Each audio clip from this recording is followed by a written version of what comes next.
Tengan todos y todos muy buenas tardes. Bienvenidos a una actividad más de nuestro Colegio de Profesionales en Criminología y la Unidad de Desarrollo Profesional. El día de hoy, pues, tenemos la charla se titula eh, a cargo del señor Sender Herrera Zúñiga, y la misma se versa sobre la violencia que sufren las personas menores de edad. Lo de hoy es un poco diferente. Quizás ustedes hoy no van a ver una charla que hable sobre estadística, que hable sobre jóvenes, cuántos jóvenes delinquen o cuántos jóvenes están inmersos en la violencia en nuestro país, sino más bien nuestro invitado de hoy lo que les va a hablar a ustedes son de aquellas opciones que debemos valorar nosotros como profesionales para atacar ese fenómeno como tal, como es la violencia, y en especial a los jóvenes, quienes, pues, como todos sabemos, son parte no solo parte del proceso como tal, sino que también son víctimas incluso de este fenómeno. Como bien lo indicaba nuestro invitado de hoy en su video, pues detrás de un joven que delinque, hay un joven también que es víctima. Sin más por el momento, pues les presento a don Sender Herrera Cibaja. Él es psicólogo clínico con 15 años de experiencia, director y psicólogo consultor del Centro de Psicología y Desarrollo Humano. Además de eso, es funcionario de la Caja y perito externo judicial. Cuenta con una maestría en criminología con énfasis en seguridad humana y violencia social y familiar. Además de eso, es integrante de la Comisión de Derechos Humanos del colegio, de nuestro colegio de profesionales en psicología, que es colaborador de nuestro colegio de criminólogos, y además de eso, integra la comisión especializada en el estudio del Fondo de la Afectación de Niños y Niñas Adolescentes en situaciones de conflicto familiar de este colegio de psicólogos también. Además de eso, es fundador de la Asociación Costarricense de Terapia y representante del Centro de Psicología y Desarrollo Humano en la Asociación Latinoamericana para la Formación y Enseñanza de la Psicología. Sin más que agregar, creo que lo que venimos aquí es a escuchar a don Sender en esta ponencia. Le damos el pase y que, pues, pónganle atención porque de verdad es muy importante el tema que vamos a desarrollar hoy. Adelante, don Sender, bienvenido. Muchísimas gracias. Muchísimas gracias al Colegio de Profesionales en Psicología, en Criminología, por la oportunidad que me dan de poder hablar de este tema tan relevante en este momento. No es un tema sencillo hablar sobre comprensiones y abordaje de la conducta violenta en jóvenes. Habría que tener un posicionamiento epistemológico claro desde dónde entendemos esto. Por ejemplo, desde las conductas de criminología, desde cuál teoría estoy yo leyendo, observando, analizando y proponiendo en estas temáticas, y qué determinantes sociales existen alrededor de esto. Un punto de partida que va a estar en todo lo que voy a comunicar hoy es los derechos humanos, la perspectiva de los derechos humanos, la perspectiva de género en desarrollo, la perspectiva de desarrollo humano. Eso es fundamental. Vamos a empezar por intentar reflexionar sobre qué se entiende por violencia y otros conceptos asociados.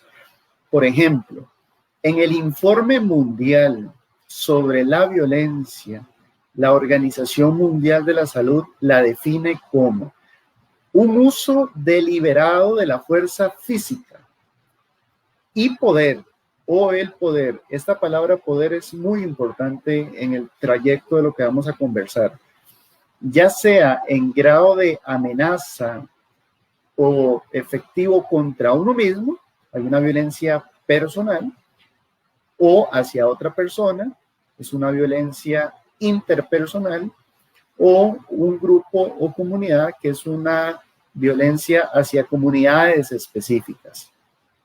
que causa o tenga muchas probabilidades de causar lesiones, muertes, daños psicológicos, trastornos del desarrollo o privaciones.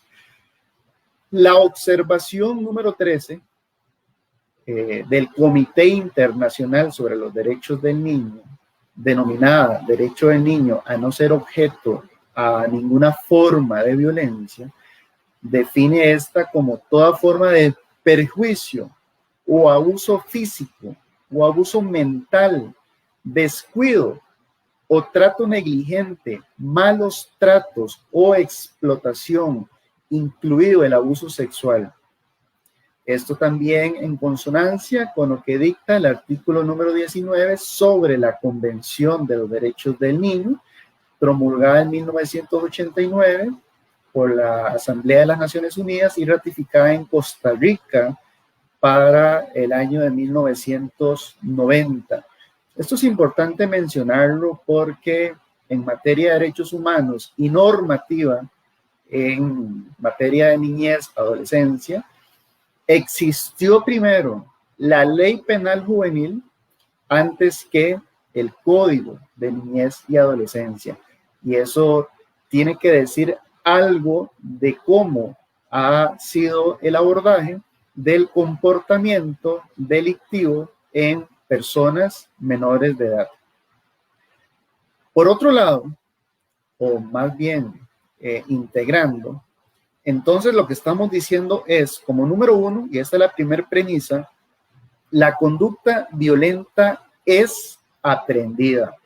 Es una conducta que se aprende, donde el entorno social, comunitario, el trato de las personas alrededor de niños y adolescentes tienen una injerencia sobre el desarrollo de estos comportamientos. Y esto lo vamos a ir reflexionando poco a poco. Y bueno, esto de que la violencia es aprendida lo establece también el Manifiesto de Sevilla, que se redactó en 1986 y fue adoptado por la UNESCO en 1989, donde ellos estipulan ahí 5 proposiciones explicativas. Fue una reunión de diferentes científicos a nivel mundial donde establecieron qué no era la violencia.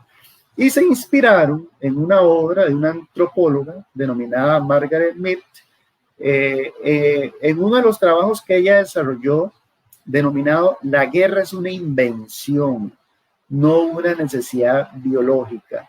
Y aquí ya estamos con esta introducción posicionándonos epistemológicamente sobre estas comprensiones, porque ya estamos empezando a desafiar un poco la teoría criminológica positivista a través de estas reflexiones iniciales.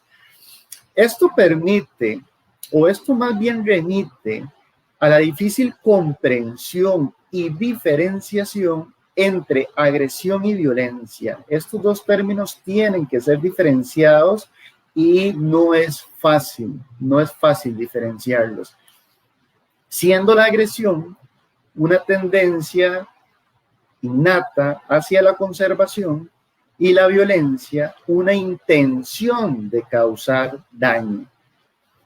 Desde el latín, la palabra agresividad deriva de algo, de una palabra llamada agredio, que significa movimiento hacia adelante, lo que no necesariamente implica la intención de causar daño.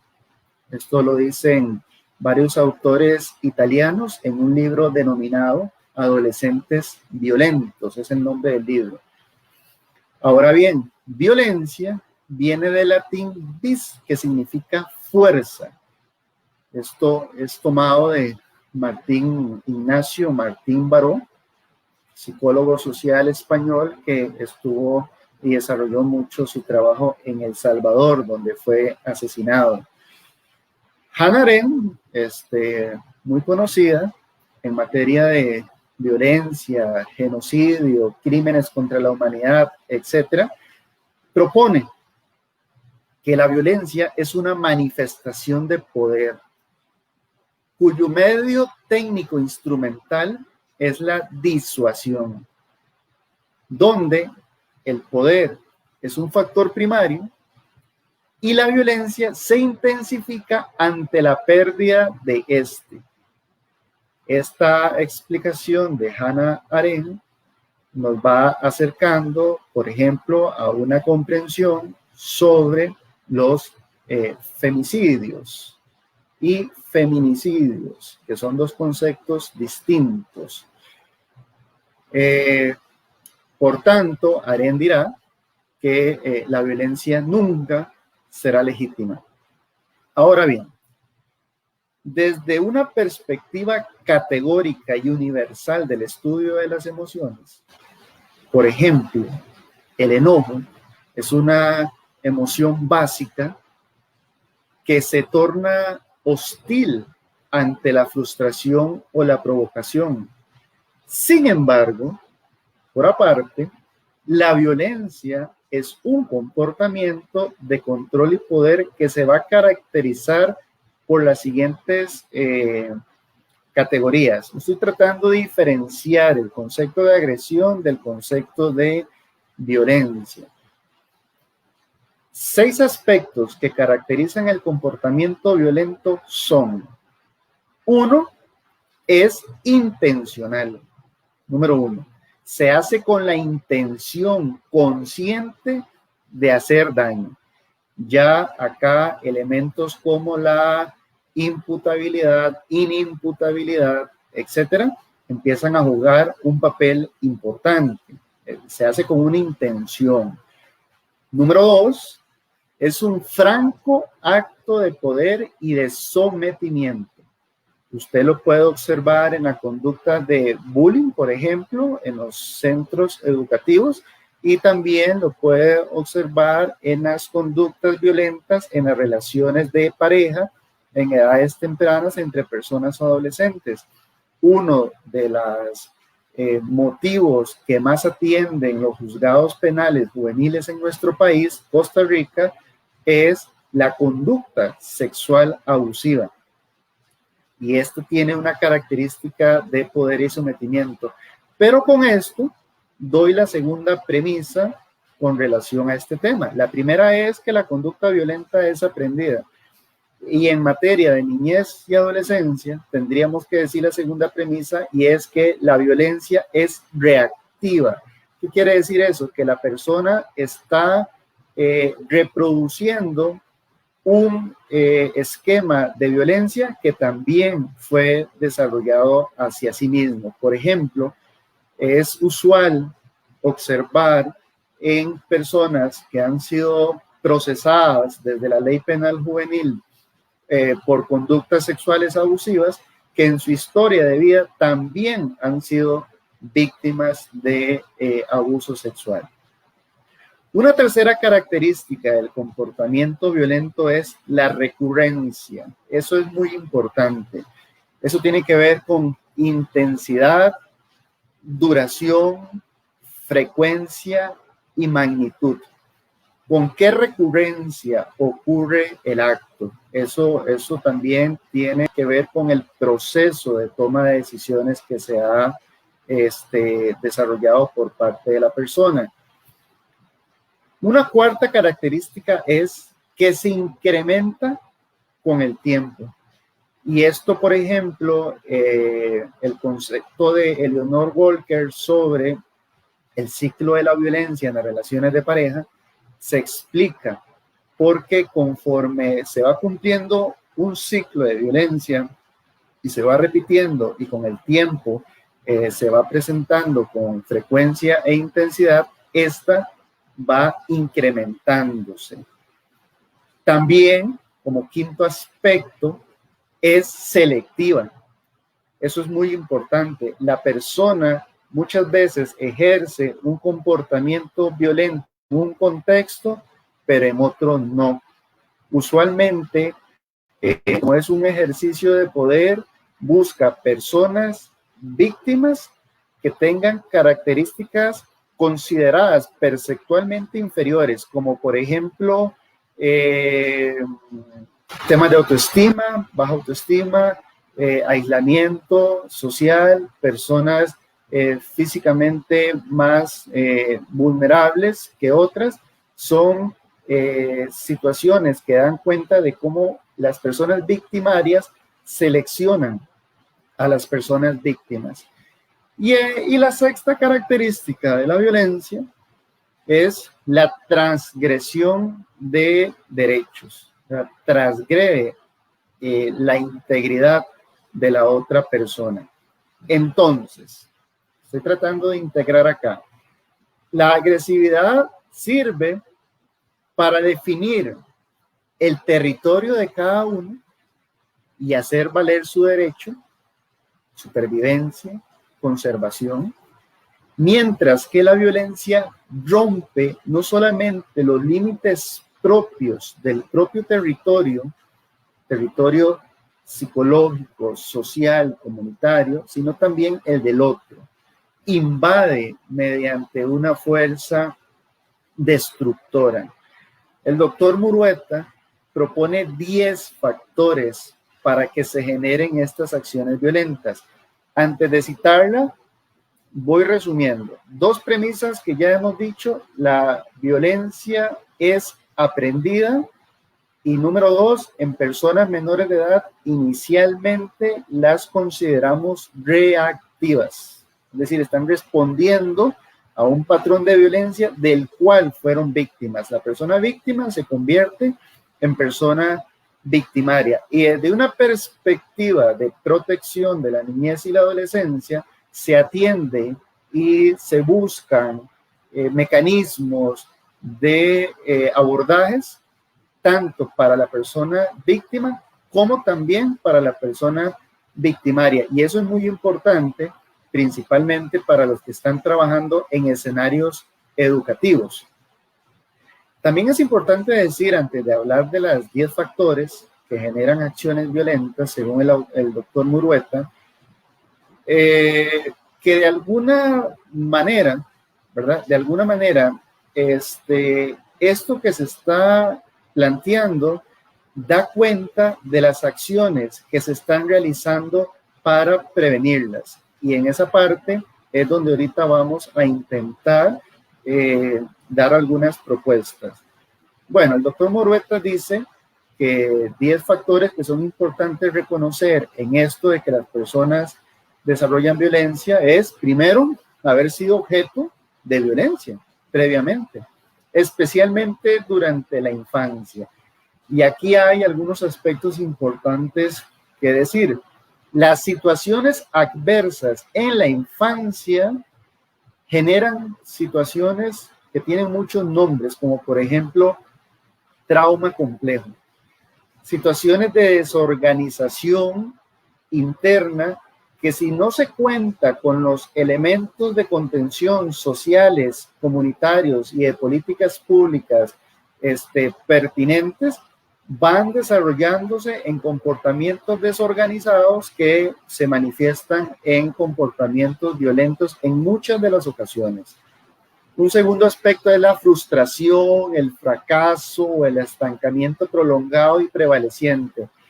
Tenemos lo que se denomina exclusión escolar, por ejemplo. Nosotros no hablamos en materia de derechos humanos de deserción, sino de exclusión, de un sistema que excluye. Personas que no logran permanecer en el sistema educativo, no logran obtener posibilidades laborales y quedan en manos de otras personas que puedan utilizarlos para fines ilícitos, como ahorita lo vamos a comentar.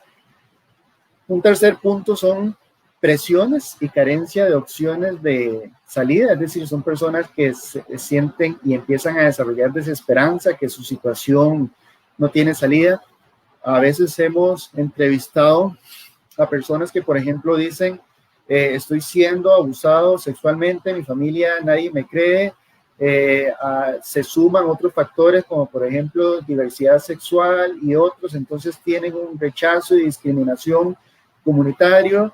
Aunado, cuando uno escucha a las personas trans, cómo han sido desertadas de los sistemas educativos y cómo han sido expuestas a un tema de callejización desde edades tempranas, y acá no tenemos que ir muy lejos, es cuestión de ir a medianoche o en una madrugada cerca de unos parques de aquí de San José para que ustedes verifiquen esto que yo les estoy mencionando. Esto está más cerca de nosotros de lo que nosotros a veces pensamos. Otro aspecto que se convierte en un factor que acciona la violencia es el abandono afectivo y prolongado por parte de la familia. También un tema de hacinamiento y cotidianidad rutinaria prolongada. El autor también propone limitaciones a nivel intelectual y formación cultural. Ahí hay que tener como, cuando uno lee esto, hay que tener como ciertos cuidados, ¿verdad? De repente podríamos estar hablando de aspectos que nos relata la teoría criminológica de la subcultura, por ejemplo. De repente podríamos estar hablando de temas que nos pone el Abilene Approach, más la escuela de Chicago con la teoría del etiquetamiento. Es decir, hay que ir viendo estas manifestaciones, cómo se van comprendiendo desde la perspectiva criminológica también. Grandes beneficios inmediatos por ejercer una acción violenta funcionan como incentivos, y el OIJ en su informe sobre la situación del crimen en Costa Rica, un perfil que hacen, que publican en el 2018, dan cuenta de esto que estamos mencionando y caracteriza las personas jóvenes que son reclutadas en materia de crimen organizado. Por otra parte está como otro de los factores que acciona la violencia, la disponibilidad de fuerza, dinero, acceso a armas y la percepción de vulnerabilidad hacia otras personas. Baja intensidad o baja probabilidad previsible de consecuencias desagradables, es decir, que saben que pueden hacer la conducta violenta y hay impunidad. Entonces, eso motiva más bien a que la conducta delictiva o violenta se reproduzca. Y bueno, otro aspecto es la familiaridad con la violencia y la cultura de la violencia. Esos son 10 aspectos que el doctor Murueta establece para comprender cómo se accionan las conductas violentas. A autores como Galtung, que nos han propuesto el concepto de la tríada de la violencia directa, la visible, pero la violencia indirecta, la invisible. Ya el doctor Mario Víquez hablaba sobre esto en la charla del primer martes, de la primera charla que dio él ahora en septiembre, y la violencia estructural. Galtung habla de violencia estructural, directa y cultural.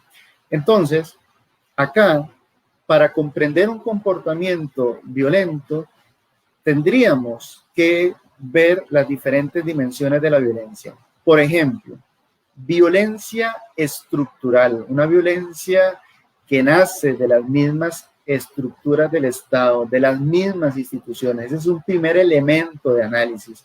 En esa violencia estructural podríamos visibilizar la violencia política, por ejemplo. Debajo, si se quiere ver así, de manera gráfica, de esta gran sombrilla de la violencia estructural, tenemos la violencia social. Y la violencia social tiene diferentes manifestaciones. Tenemos violencia cultural, como la cultura sexista y machista. Tenemos la violencia mediática, por ejemplo, aquella que se realiza a través de los diferentes medios de comunicación masiva. Si lo queremos ver un poco más abajo de la violencia estructural, social, estamos hablando también de la violencia interpersonal. Ahí entra el tema de la violencia intrafamiliar, entra el abuso sexual, entra la explotación sexual comercial. Pero noten que todas estas manifestaciones de violencia están entrelazadas.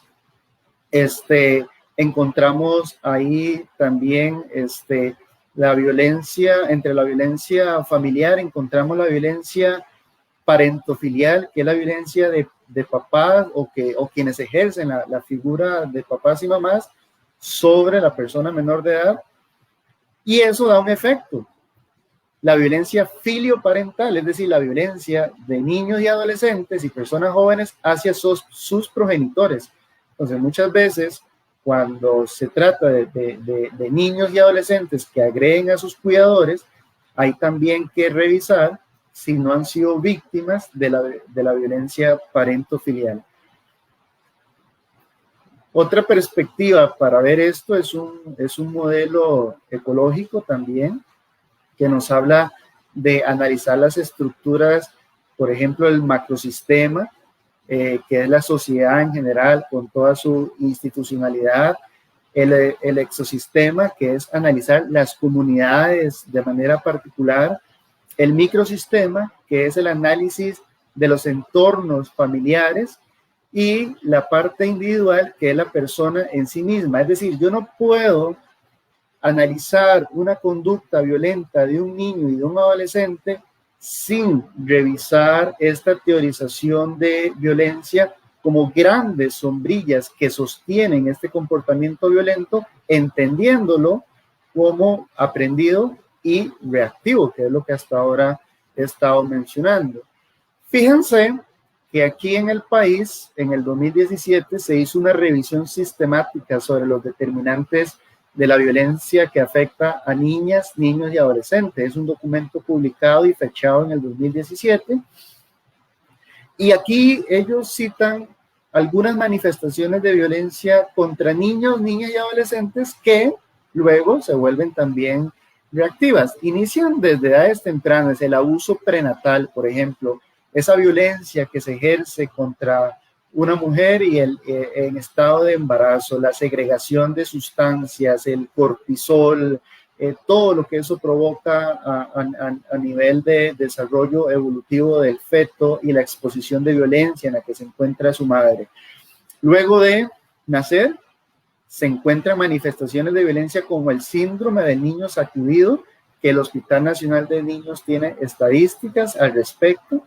En violencia intrafamiliar, ellos también citan estas manifestaciones que ya cité, la parentofilial, la filioparental, y una que es invisible y que tiene grandes efectos y ha sido todo un conflicto hablar de este tema, que yo lo voy a llamar simplemente violencia parental, aunque en nuestro código de familia se le llama abuso de la autoridad parental, y en el Hospital Nacional de Niños le llaman persona menor de edad triangulada. Todo esto, hay un montón de conceptos más, desparentalización, padrectomía, etcétera, y es todo un dilema hablar de esto, pero coincidimos en que hay una descripción de un tipo de violencia invisible, que es cuando progenitores o personas a cargo del cuidado de niños y adolescentes no manejan el conflicto de pareja y lo traducen a un conflicto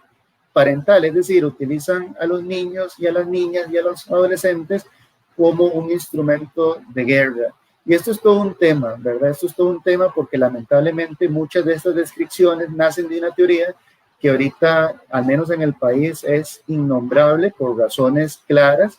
Los movimientos feministas han visibilizado las razones y yo las comparto, solamente que también anuncio que el que una teorización anterior naciera con muchos sesgos sexistas no quita el hecho de que haya realidades que sí existen en este instante y que hay que nombrarlas. Lo que tenemos para nombrarlo es esto que se llama abuso de la autoridad parental y el daño que causa en esto en niños y cómo estos tipos de daños se manifiestan en violencia escolar y en violencia social. Algunas otras manifestaciones ampliamente conocidas: el abuso físico, psicológico, sexual, patrimonial, institucional. Las instituciones también violentan. Algo muy complicado y muy difícil también es el trastorno facticio por poder, esto que llaman el síndrome de Munchausen. Todas estas situaciones son situaciones que violentan a la niñez y a la adolescencia y permiten explicar la conducta violenta de niños y adolescentes a nivel de los escenarios en los que se desenvuelven, escolar, social y otros. Otros manifestaciones de violencia son la negligencia y el abandono, el bullying ya citado, y la trata, el tráfico y la explotación sexual comercial. Recuerden que no se habla de prostitución infantil, ese es un término inapropiado. Se habla de explotación sexual comercial. Entonces tenemos que la vulnerabilización en niños y adolescentes y personas jóvenes se asocian a edad, se asocian a sexo y se asocian a interseccionalidad. Eso quiere decir que no solamente hay una vulnerabilidad por un modelo adultocéntrico de crianza, donde la voz del niño, la niña y el adolescente no se escuchan, sino también que tenemos estructuras machistas. Yo creo que eso es una de las partes importantes en este momento para nuestra sociedad costarricense, reconocernos como una cultura, una sociedad machista. Ese sería un primer buen paso para empezar a erradicar toda la violencia contra las mujeres que estamos observando. También existe violencia hacia hombres. También existe crimen organizado donde los hombres son víctimas. Claro, todo esto también existe. Fíjense que en el reporte de situación elaborado por el OIJ en el 2018 sobre el perfil criminal costarricense, acerca de una categoría de tantas, por ejemplo, el crimen organizado, describen ahí que el crimen organizado tiene una estructura basada en roles y exponen 4. Un rol es el de cabecilla, otro es que es el líder, otro es el área económica, que es toda la parte que manejan los esquemas financieros, el lavado, etcétera. Pero también hay dos más, que es el área de vínculo criminal y el área de protección, ¿verdad? Que tiene que ver con territorialidad, donde usualmente, según lo reporta el organismo de investigación judicial, las personas reclutadas son personas jóvenes. En el área de vínculo criminal, usualmente las personas jóvenes son reclutadas para situaciones de sicariato, y saldar cuentas también. Para situaciones de sicariato más importantes en la estructura, se buscan otro tipo de personas de otros países más especializadas, etcétera. Pero esto que estoy mencionando, que el OIJ lo describe, ¿verdad? Tiene una consecuencia social importante porque describe el OIJ situaciones erráticas en el procedimiento que lamentablemente genera un aumento de lesiones con arma y muertes colaterales. Entonces, toda esta descripción anterior que he estado mencionando sobre las situaciones violentas hacia la niñez y la adolescencia y cómo muchas de esas personas se convierten en sistemas fáciles para ser reclutados por el crimen organizado, da cuenta de manifestaciones de crímenes violentos y erráticos que el OIJ ha venido describiendo en sus informes. También ese mismo informe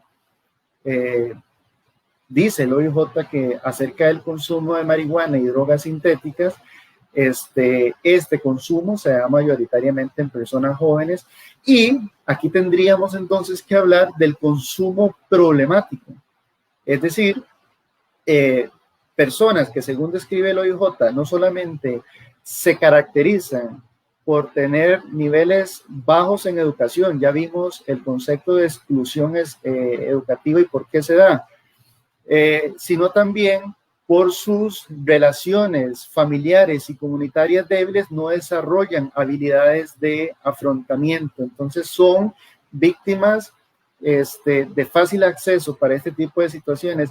Y en la sexta encuesta nacional del IAFA, publicada en el 2015, da un dato interesante que nos tiene que llamar la atención, y es que el acceso a la información que tienen las personas para el tema de drogas, justamente para el 2015 era la televisión en un 68.8% y los medios digitales en un 6.9%. Creo que en la próxima encuesta, porque la que les estoy citando es la sexta, creo que en la séptima encuesta probablemente esto se revierta, porque hoy los medios digitales juegan un papel importante. Pero esto lo que nos llama la atención es de cómo a través de la violencia mediática se configuran violencias culturales y violencias sociales. Es cuestión de analizar las programaciones constantes en los medios de comunicación masiva sobre narconovelas, por ejemplo, o anuncios publicitarios sexistas donde la mujer es vista como un objeto sexual para poder vender un producto. Todo esto lo que hace es ir reforzando esas prácticas sexistas y dañinas que van reproduciendo las personas desde edades tempranas, porque este tipo de comportamientos, al ser recurrente en frecuencia, intensidad, duración y magnitud, se van naturalizando, los niños y los adolescentes lo van viendo como normal, van naturalizando el comportamiento violento y no ven mal reproducirlo tampoco, porque es en el ambiente en el que crecieron. Entonces, bien, en el 2012 se publicó el diagnóstico sobre el estado del sistema penal juvenil de Costa Rica. ¿Cómo es el estado de la cuestión acerca de la conducta punible en personas menores de edad? Que acá en nuestro país, para quienes nos están viendo de otros países, hay conductas punibles, o la ley penal juvenil abarca desde los 12 hasta los 18 años. Y hay acciones de los 12 a los 15 y acciones de los 15 a los 18. Entonces, algo de lo que plantean ahí a manera de búsqueda de soluciones y de recomendaciones es la creación de políticas públicas dirigidas hacia las personas, familias y comunidades. Bueno, posteriormente la política integral y sostenible de seguridad ciudadana y promoción de la paz social, que es la Polsepaz, que está vigente todavía hasta el 2021, retoma esto que está aquí planteado. Y lo que quiere decir es que hay acciones que se deben realizar hacia las personas, pero también hay acciones que hay que realizar hacia las familias y hay acciones que hay que realizar hacia la comunidad, bajo toda esta lógica de macrosistema, exosistema, microsistema que acabamos de ver, además desde la lógica de Galton de que para entender la violencia personal o interpersonal tenemos que conocer la violencia que sostiene la violencia interpersonal, como la violencia intrafamiliar, y la violencia personal como el tema de suicidio o conductas de autolesión. Muy bien, si esa es la recomendación que tenemos en nuestro país, para personas de los 0 a los 12 años tenemos programas universales, es decir, que están para el 100% de los niños, como por ejemplo el programa del niño sano de la Caja. Pero de los 12 a los 18, ¿qué tenemos? ¿Qué programa tenemos que sea de acceso a todas las personas adolescentes?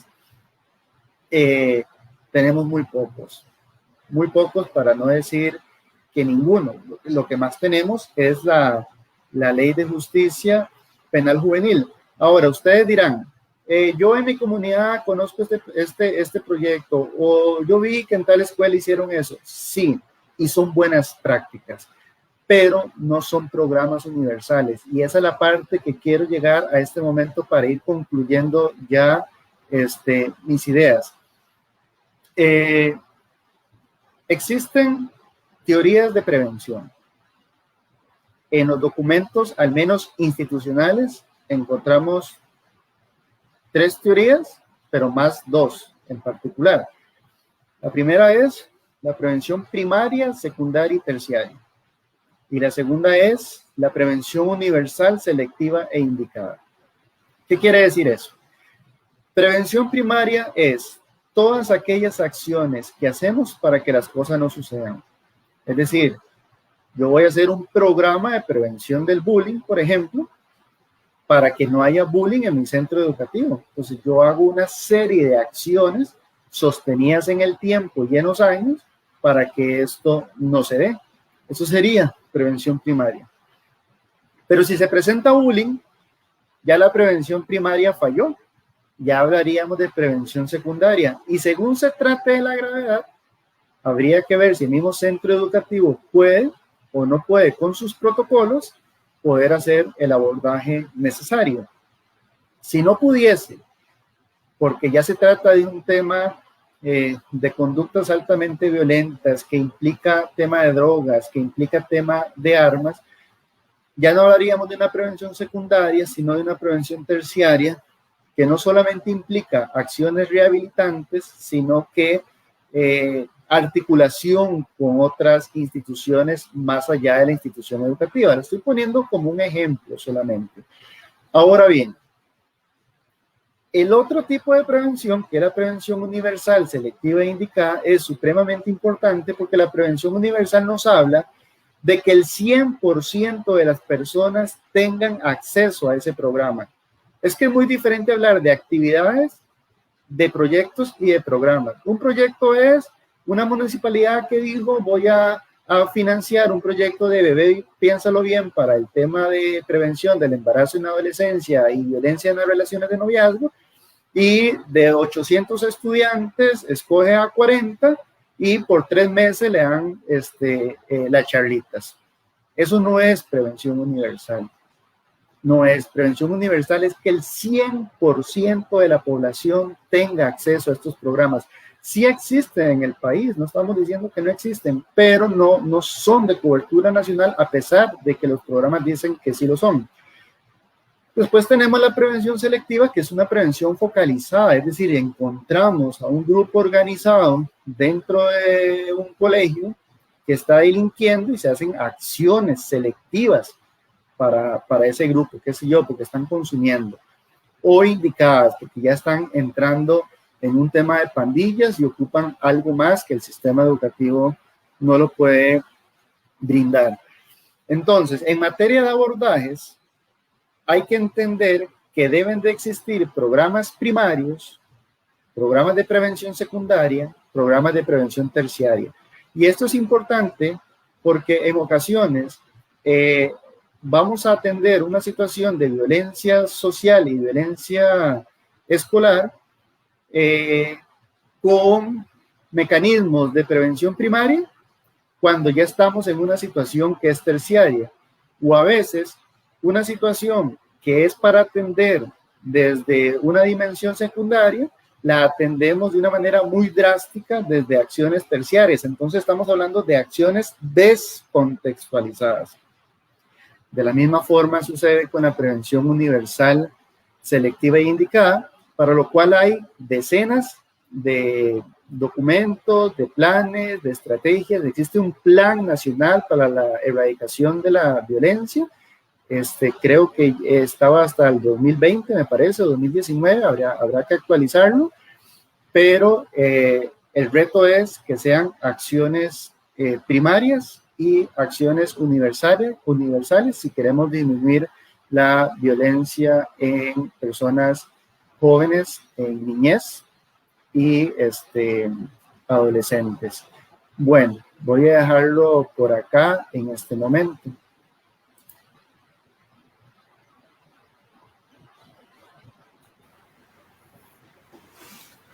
Muchas gracias, don Sender, por su ponencia.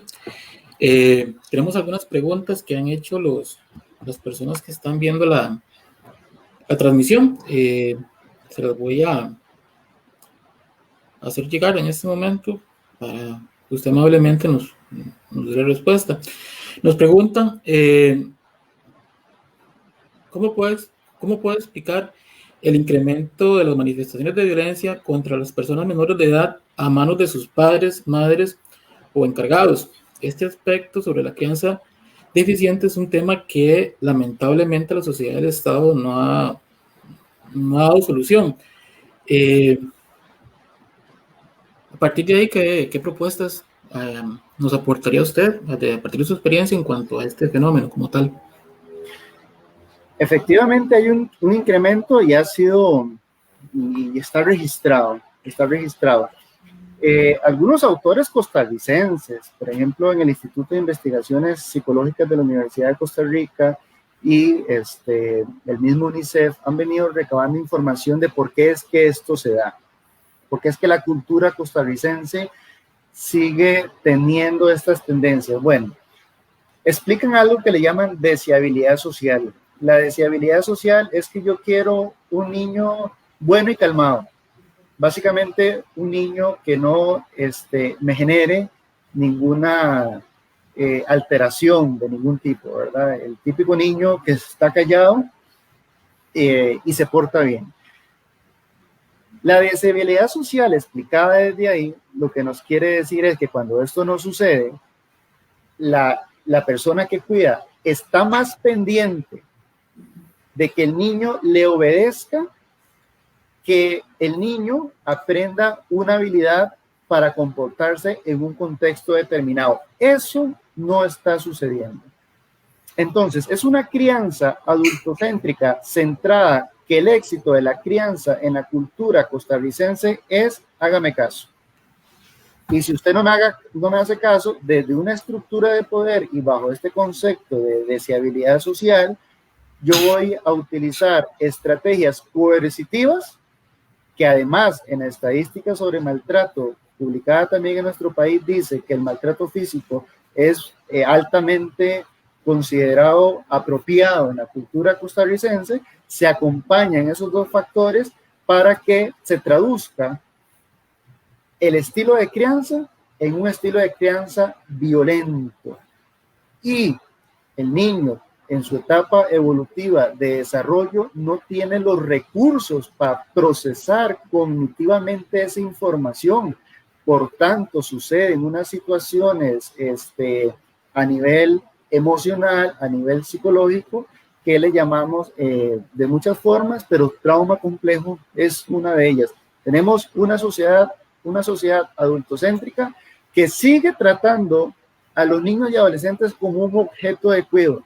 Y eso en 1989, con la entrada en vigencia de la Convención sobre los Derechos del Niño, quedaba erradicado, porque era la situación irregular antes de 1989, el niño como un objeto de cuidado sin voz, después de la Convención, 1989, el niño como sujeto de derecho, un niño que tiene voz.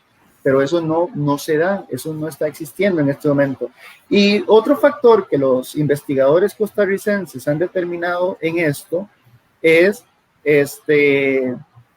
la predominancia de que la familia tiene que resolver sus situaciones. Por tanto, la comunidad no se involucra. Por tanto, no hay una censura social de esos comportamientos. Por tanto, el niño y la niña están solos viviendo situaciones de violencia y no hay una protección comunitaria. Y a veces tenemos una protección estatal. Muy bien, muchas gracias. Otra consulta que nos hacen, y esa quizá la resumo un poco porque era bastante extensa, pero se refería a la viabilidad o a la efectividad más bien de crear una base de datos con respecto a los menores de edad que ya se encuentran privados de libertad. Y como básicamente es hacer un historial a partir de aquellos factores que influyeron en esos actos que cometieron. Si se hiciera un tipo de estudio en esa línea, ¿cómo lo vería usted? Si realmente sería efectivo o no, sería prudente hacerlo, o es mejor buscar otras alternativas que nos den mayor información al respecto. La pregunta sería ¿para qué? ¿Para qué hacer eso? Porque si vemos las teorías criminológicas, eso es propio del labeling approach, es propio del tema del etiquetamiento, ir buscando diagnósticos, ir buscando perfiles, pero ¿para qué? ¿Para qué hacer eso?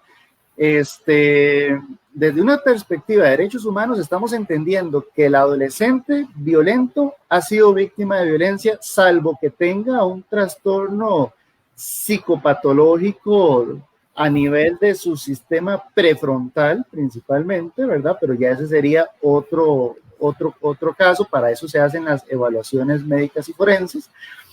Pero ese no es la mayoría de los casos. La mayoría de los casos de violencia en manos de personas adolescentes y niñas y niños es social. Tenemos un caso reciente, un caso de unos adolescentes que hicieron todo el proceso de reclutamiento para un femicidio. Este es un caso que en esta semana ha estado en los medios de comunicación masiva. Entonces, si yo lo perfilo y yo lo etiqueto, yo estaría cumpliendo con todo lo que la Escuela de Chicago en materia de criminología nos ha dicho que no hay que hacer. Justamente lo que hay que hacer es dar los soportes que esas personas necesitan a partir de todas las carencias que tuvieron, porque si estamos hablando de que esos comportamientos han sido aprendidos, quiere decir que la persona tiene la capacidad para desarrollar otras habilidades, pero requiere de programas selectivos, que son los que indicados, perdón, que son los que citaba antes. Ya son programas especializados y de largo trámite, no solamente de profesionales de psicología, sino de profesionales en criminología, sociología, trabajo social, orientación, terapia ocupacional, importantísimo en estos procesos, porque necesitamos dotar de habilidades a estas personas. El problema es que estas personas salen de los sistemas sin todas esas habilidades. Es más, sin hablar de cárcel, hablemos de los albergues que tiene el PANI en materia de protección especial. Estos chicos a los 18 años están saliendo sin oficio, algunos sin estudio, algunos sin desarrollo de habilidades. Eso está pasando hoy, eso está pasando ahorita, en este momento. No estamos siendo eficientes en programas primarios, secundarios, terciarios, universales, selectivos e indicados. No estamos siendo eficientes y estamos replicando. Entonces, perfilar sin considerar la violencia estructural y todo esto que te estoy mencionando es etiquetar y seguir reproduciendo de otra manera el comportamiento violento de estas personas. Muy bien.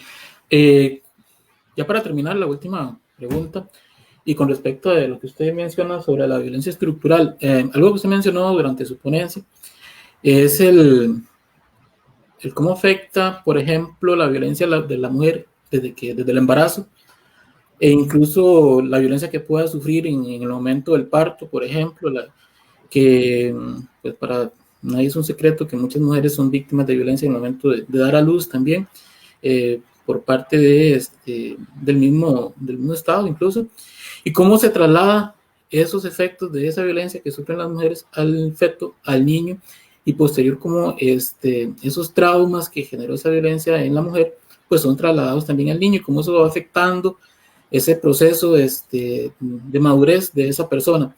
¿Qué alternativas podríamos proponer ante estas situaciones? Bueno, yo creo que como programa nacional se necesita un programa de protección a las familias, todas las familias, sobre desarrollo de habilidades para la crianza, sobre la importancia del cuidado a los niños, incluso desde el vientre materno. Una mujer que está siendo violentada en su periodo de embarazo, todo lo que puede estar viviendo, temores, miedos, angustias, depresiones, etcétera, segregaciones de sustancias neuroquímicas en ese instante, juegan un papel importante ya en el desarrollo evolutivo del niño. Luego, cuando el niño nace, en este tipo de personas a veces vemos depresiones posparto.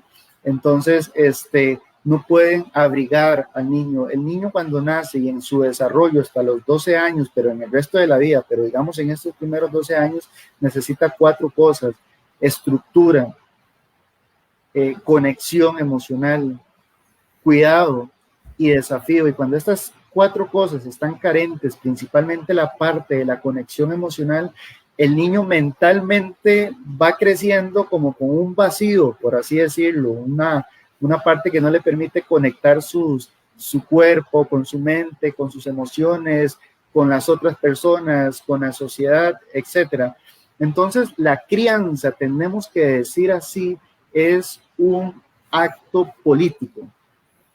Cuidar la crianza, cuidar la familia, fortalecer las comunidades, comunidades resilientes que la misma perspectiva criminológica ha venido desarrollando, dan la oportunidad de ir creando otra forma de interactuar no violenta desde el trato digno que cuide la integridad y desarrollo de la personalidad de cada uno de nosotros. Hay una parte evolutiva a nivel neurológica, el sistema reptiliano, que es lo primero que se va dando, el sistema límbico, el sistema prefrontal, etcétera, y las experiencias que vayan ocurriendo en diferentes etapas sí tienen un efecto en el comportamiento de las personas. Hay soluciones, pero hay soluciones que tienen que venir de muchas profesiones y de muchos programas, y eso no está ocurriendo en este momento. Entonces la violencia se está intensificando. Muy bien, muchas gracias. De parte del Colegio de Profesionales en Criminología, extenderle el agradecimiento, muy provechoso su ponencia, y que agradecerle que nos haya compartido su conocimiento hoy. Agradecerle también su colaboración, y de igual forma agradecerle a las personas que hoy estuvieron conectadas en la transmisión en vivo, y recordarles que la misma va a estar disponible a partir de mañana en el canal de YouTube, por si quieren volverla a ver, o las personas que no pudieron verla completa, pues que lo puedan apreciar ahí, va a quedar disponible. Esta pues formó parte de las muchas actividades que realiza la Unidad de Desarrollo Profesional de nuestro colegio, y pues esperamos tener muchas otras actividades similares y sobre otros temas de interés profesional, no solo para la criminología como tal, sino para otros colegas de otras profesiones que, como bien lo dice don Sender, pues las soluciones no vienen de un solo lado, sino que tenemos que participar desde diferentes flancos para atacar las diferentes problemáticas. Muchas gracias, y con esto acabamos, y reitero el agradecimiento a todos aquellos que estuvieron hoy presentes. Muchas gracias. Muchas gracias.